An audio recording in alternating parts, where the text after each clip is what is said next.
Hey everybody, OperationZ here, and we're picking up where we left off in Joseph's story.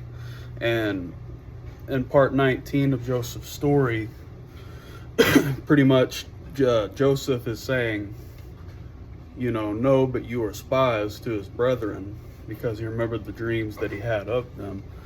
And pretty much his dreams are prophetic and they come true, that they actually do come and they bow before him, just as his sheaves did in his dream way back when he was still with them in the land of Canaan. And pretty much that's fulfilled right there. And on top of that, right now Joseph is there, the governor of Egypt, and the brethren bowed down before him, to show reverence and respect to the ruler of the country. And they don't know that it's Joseph. Joseph said, you are spies to see the nakedness of the land. You are come. He's saying pretty much they're coming to search out the land, and they're coming to just spy it out to see if they can pretty much conquer the land and this and that and report back. He's saying that they're spies, and they are not actually spies, that they've just come just like everyone else to get food and to get through this harsh famine that's going through the land and all these things that everybody else is doing. Food is the last thing that's on their mind at this point. Or not food, but taking over the land and conquest and things like that of that nature is the last thing and furthest thing from what's on their mind. But what Joseph asks them to do is to go get Benjamin, which is his youngest brother, and bring him to prove that they're not spies. And he's just wanting to confirm that they didn't do to Benjamin what they did to him over the years, because he probably figured, if they did it to me, they'll do it to my little brother Benjamin also, who's my full brother from Rachel just as much as me. So he wants to make sure Benjamin is okay and healthy and well, and he just wants to see his little brother after so many years. Because pretty much I'd say he's approximately 37 at this point. He hasn't seen his little brother Benjamin since he was 17 years old, which is the time that they sold him into slavery. So you can imagine he probably just really wants to see his little brother again. So when we pick up where we left off here, we're in Joseph's story, part 20, Genesis chapter 42, verse 21. This is pretty much talking about where his brethren have remorse for Joseph and what they did now that they're in this situation. So Genesis 42, verse 21 says this, and they said one to another, we are verily guilty concerning our brother, in that we saw the anguish of his soul when he besought us, and we would not hear. Therefore, in his distress, come upon us. Is this distress come upon us? So now they're regretting it, and they're feeling guilty about what they did to Joseph, and they're saying because they did that, pretty much now is this come upon us. They're saying, well, now we're reaping what we've sown because of what we did to Joseph so many years ago. Now it's coming back to get us and to bite us. That's what they're pretty much talking about, and they're just feeling really guilty about what they did to their little brother. So Genesis chapter 42, verse 22, and Reuben answered them, saying, spake I not unto you, saying, do not sin against the child, and you would not hear? Therefore, behold, also his blood is required. So Reuben answered them, saying, spake not I not unto you, saying, do not sin against the child, and you would not hear? Therefore, behold, also his blood is required. So Reuben's pretty much saying, you all wouldn't listen to me. And if we remember and look back to the story, Reuben was trying to save and spare their brother Joseph, his brother, because he knew how much Jacob loved Joseph, and he didn't want to see what would what would become and what would happen of Joseph. He didn't want to see him get killed, so he said, well, here, just take him and put him in this pit instead, thinking later on he'll come and recover his brother and bring him back to his father Jacob. But his plan backfired because he took off and left, and while he was gone, they sold him to the Ishmaelite traders for 20 pieces of silver. So when that happens, pretty much there was nothing Reuben could do at that point. And then Jacob went into deep, serious mourning and sackcloth and ashes, and not eating and all that stuff, just fasting. And there was a time of sadness and remorse for Joseph. And Reuben, being, we can say older and wiser, being the firstborn, he kind of knew all this, and his heart wasn't set for the vengeance of his younger brothers. Just that jealousy and all that's going on. He had issues and was hurt by Joseph's words of like his dreams, and just seeing the way that their father showed more love towards him than all the rest of them.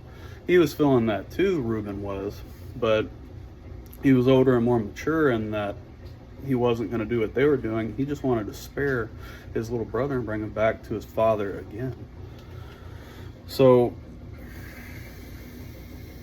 we have that. And when we continue, Genesis chapter 42,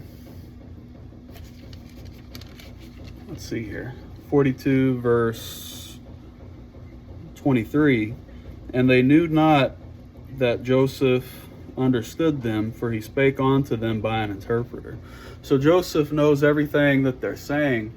He was using an interpreter, though, just speaking the Egyptian language, which he learned over the course of time, just being in Egypt for so many years. But, that being said, he knew everything that his brethren were saying. So you got to imagine how complicated and how just distressed his emotional state probably was, just the way he was feeling towards his brother, and all kinds of emotions, sadness, probably anger at what they did, just all of it, anxiety, probably all this going through his thoughts and the way he is feeling at this point. It's probably very emotionally distressing and draining for Joseph. He can hear every single word they're saying because he don't really need that interpreter that he's pretending that he needs at this point. Just because he's testing his brethren for what he has planned for them if he sees that they changed. He might have already had this figured out, what he later on does. Just testing them, seeing if they've changed from the way that they were before. So,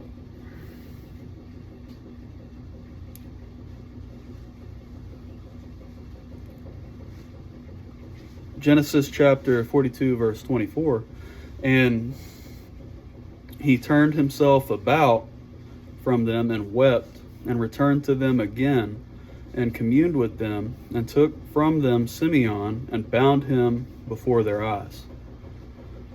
So, he took Simeon and bound him and put him in the prison before their eyes to send them back to their father. And, pretty much he's just going to be there until they come back, is what they end up deciding to do. That's what Joseph decides to do instead of sending one back. That way, sending more back, they can have room or have more food for the whole household of Jacob. So 25. Then Joseph commanded to fill their sacks with corn, and to restore every man's money into his sack, and to give them provision for the way, and thus did he unto them. So Joseph commanded to fill their sacks with corn, and to restore every man's sacks, or every man's money into his sack, to give them provision for the way, and thus did he unto them. Pretty much he's giving them back their money, and he's giving them the corn that they need to survive and have nourishment for their household and for their cattle, if the cattle would need it and whatnot. And just pretty much their rations plus that money, so they could just keep on having their money as well. But he doesn't tell them that they're doing that, and we're going to see what issues that causes for the sons of Jacob here in a little bit. But Genesis chapter 42 verse 26, and they laded their asses with the corn and departed thence. So they loaded up the donkeys with the corn, and then they departed, and they went back and set course for that few days journey from Egypt back to the land of Canaan. And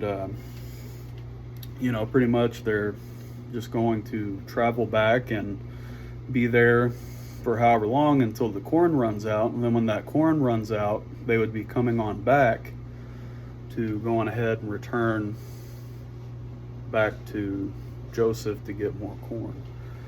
But it's a little bit uncomfortable and stressful because, and that's to say the least, because the leader of the whole country is accusing them of being spies and all that stuff that's taking place and going on.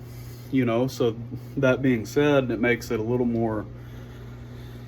lot more difficult to go back there, because they're under scrutiny and all that, and the leader of the whole country at that, being accused of being spies and all that there's a chance they go back there the way that they're thinking on it, and they're right. If they're accused of being spies, they'll pretty much be executed on the spot. So that's what's going through their minds and what they're facing at this point in time with what they got going on here. But Genesis chapter 42 verse 27, and as one of them opened his sack to give his ass provender in the inn, he espied his money, for behold, it was in his sack's mouth. So now he notices that they have the money, and that's going to cause some distress, because it's going to look as if they stole this money from Pharaoh. At least that's what they're thinking, so they'll have to pretty much, the way they're thinking, they're going to have to take this money back and explain it now, on top of being accused of being spies.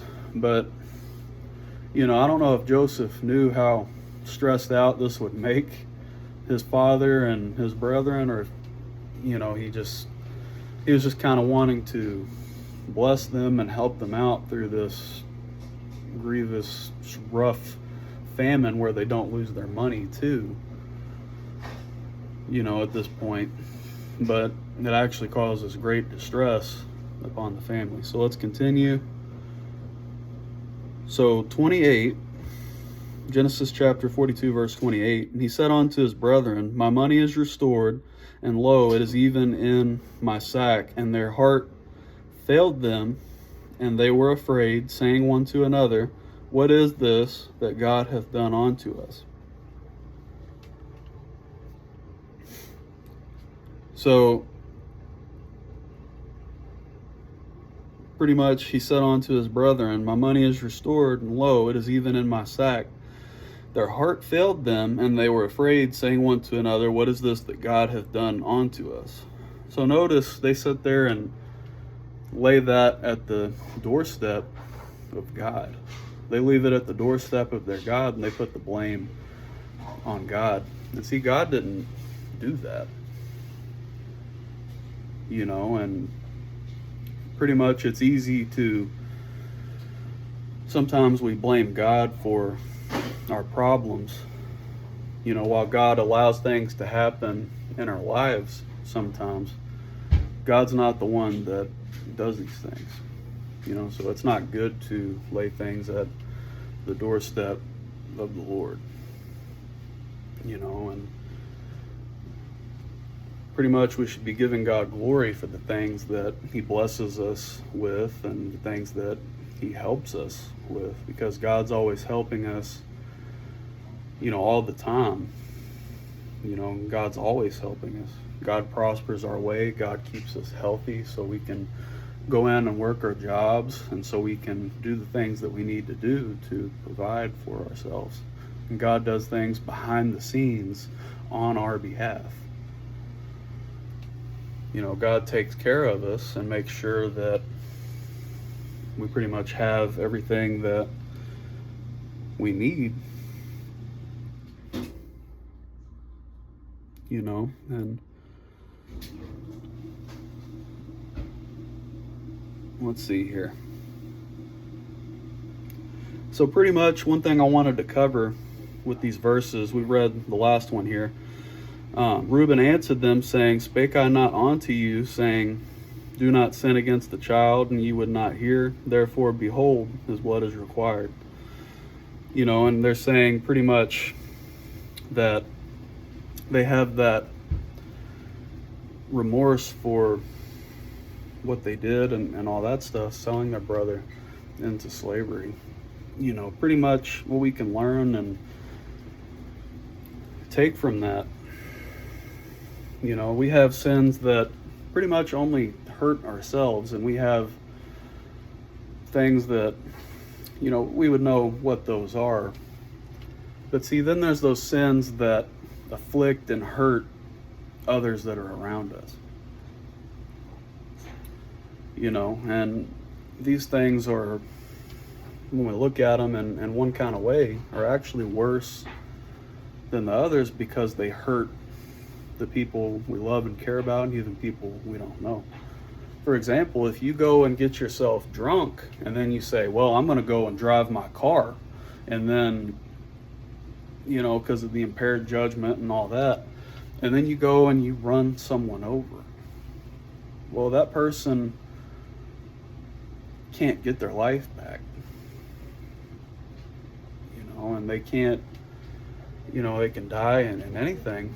And that's an example of sins that hurt others just as much or even more than ourselves. And these would be seen as worse because it's harmful to those around us. And we have that, and sometimes there's just cruelty, being cruel to people for no good reason, and it's hurtful to that person. Or it could be anything like that. It could be anything that does more harm to others than ourselves. We should have other people in consideration. We should choose kindness rather than hatred and anger and all these things.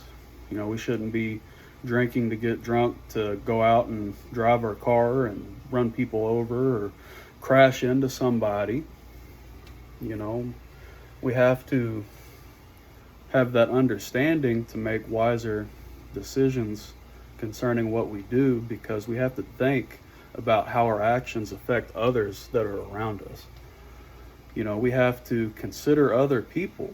We have to think of what they would do. And an example here with Joseph and his brethren, the brethren could only think about how much they hated Joseph, not how much it was going to afflict him, and they wanted to kill him. They just wanted to kill their little brother and be done with it. And God had other plans for Joseph, and that doesn't end up happening, right? That doesn't happen with the story or anything like that. It's Reuben makes peace concerning that, but then Judah gets that idea to sell him into slavery. And when they sell him into slavery, pretty much it's just that point that, it does harm to someone else. They made that 20 pieces of silver selling them, and they don't have to worry about their little brother that their father sees superior to them in every way, and that he loves them more, and he does this and he does that for them, But pretty much, we have that, we could see into that, and it afflicts Joseph because he's a prisoner for so many years, and he is not only a prisoner for so many years, but he's also going to, he's a slave, he's a prisoner, and then God says, okay, now is the time for you to be blessed. And that was kind of like training for him, if you really think about it, because he kept getting put in leadership positions everywhere he went.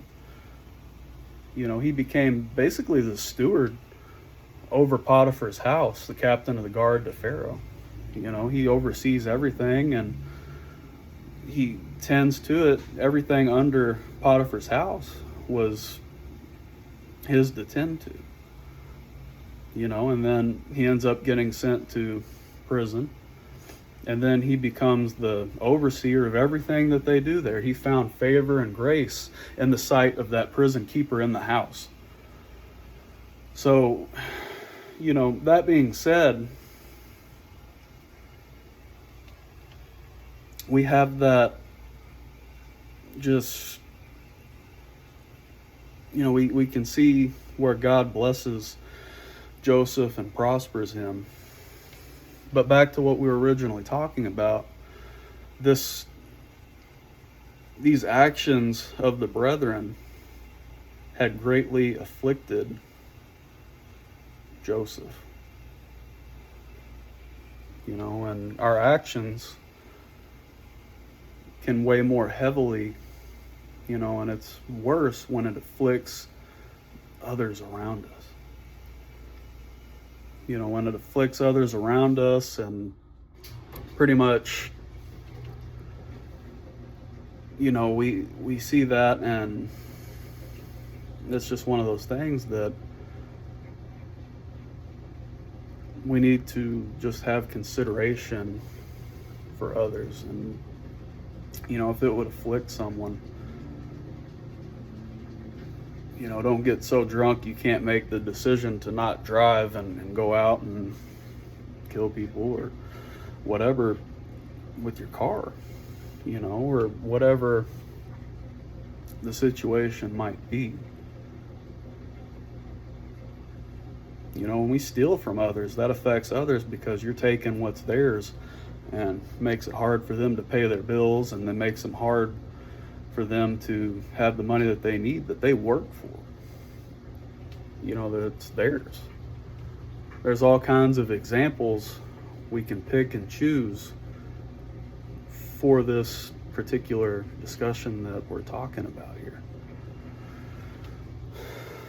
But see, in Joseph's case, where they afflicted him so much in what they did to him, right?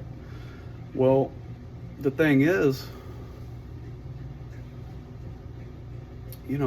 the thing is here, God was with him the whole way, and God blessed him everywhere he went in the land of Egypt, until God finally made him ruler. Not ruler, but governor, which is second-hand man to the ruler. That's very incredible. And it's one of the biggest stories of hope found in the New Testament, that we have that hope because of what God does for his people, which is clearly and evidently displayed right here with Joseph. And Joseph was very pious, but he was also, a very good person, and, he was very obedient to God. The first thing that came out of his mouth when Potiphar's wife tempted Joseph after he said about Pharaoh, of course, the thing that he makes mention of, he said, "And how could I do this, because of my God?" And he had God in mind for this, and it's like at the forefront of his thoughts. He's obedient to God, and he puts his faith and trust in God, and on top of that, he keeps God in mind, and with his actions. See, and that's an example too. That would have been doing wrong to Potiphar. But Joseph's character, we see that he wouldn't have done that because of his character, and that he's just a good person. But again, this story is just a story of hope, and it's a very great story found within the Old Testament, even in the very first book. But that's the message for today. You all have a blessed day.